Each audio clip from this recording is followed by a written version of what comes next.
여러분 안녕하십니까? 우크라이나 전황을 알려드립니다. 미국 애교안보 당국자와 싱크탱크가 우크라이나를 침공한 러시아군이 동부전선에서 사실상 진격이 멈춘 상황으로 평가했습니다. 현지 시간 5월 5일 워싱턴 포스트에 따르면 미 국방부 고위 관리는 우크라이나 남부 항구 도시 마리우폴에서 북쪽으로 향하는 러시아군의 진격이 매우 느리다고 말했습니다.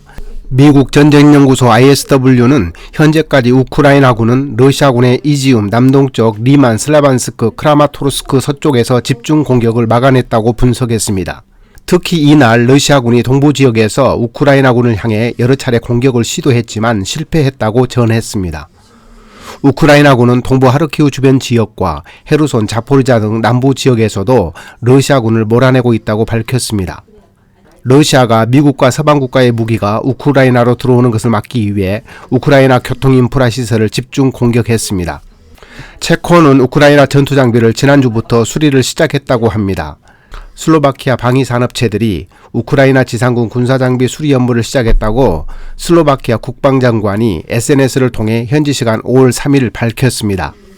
우크라이나군이 돈바스 지역에 대규모 병력을 추가로 배치한 것으로 드러났습니다. 우크라이나군이 세베로도네츠크와 하르키우에 추가 병력을 배치하면서 전력이 한층 강화되었습니다. 워싱턴 소식통과 미국 전쟁연구소 ISW는 우크라이나 전투 병력에 대해 상세히 전했습니다. 우크라이나군은 돈바스 지역에 19개 정도의 여단을 배치했다고 합니다. 하르키우 지역에는 우크라이나 제72, 제92, 제93 기계와 보병여단이 투입되어 전투 중입니다. 이지움에서 세베로도네츠크 축선에는 제17 전차여단과 제3, 제4 전차여단이 투입되어 전투 중이라고 합니다. 우크라이나군은 루안스크 축선에 제24 기계화여단과 제30 기계화여단이 투입되어 전투 중입니다. 도네츠크 축선에서는 제54 독립기계화여단이 투입되어 전투 중입니다. 우크라이나군은 돈바스 전선에 즉각 투입할 수 있는 2개 전차 예비여단이 있다고 하는데 아직은 베일에 가려져 있습니다. 러시아군은 돈바스 전역에 60개 대대 전술단을 투입하여 공세를 펼쳤는데 지난 3주간에 걸쳐서 병력 손실이 너무 커서 즉시 전쟁에 투입할 수 있는 병력이 많이 줄어든 것으로 파악되고 있습니다. 일반적으로 공격하는 전투부대는 방어부대보다 병력이 3배 정도 더 있어야 승산이 있다고 복수의 군사 전문가는 말하고 있습니다. 병력 손실이 큰 러시아군이 우크라이나군을 이기려면 병력 우위가 3배 정도 되어야 하는데 워싱턴 소식통과 미국 전쟁연구소에 의하면 그렇지 못한 것 같습니다. 하르키우 전황입니다. 우크라이나 북동부에 위치한 하르키우는 러시아 국경에서 약 20km 정도 떨어진 도시로 침공 초기부터 러시아의 공격이 집중된 요충지입니다. 우크라이나 총참모부가 현지 시간 5월 5일 하르키우 인근에서 러시아군의 최강의 전차 T-90M을 처음으로 파괴했다고 밝혔습니다. T-90M은 러시아의 3.5세대 전차로서 T-90 전차의 개량형 버전으로 최신형 전차입니다.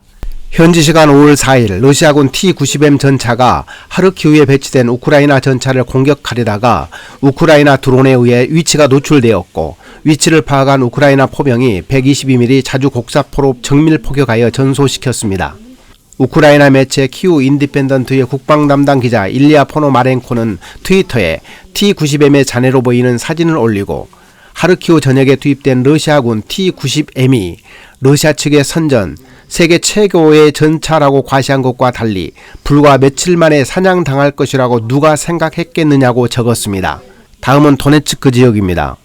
친러 반군은 도네츠크 외곽 지역을 집중 포격해 우크라이나군 진지를 파괴했습니다. 우크라이나는 도네츠크 축선에 제54 독립기계화여단을 전투에 투입하였습니다.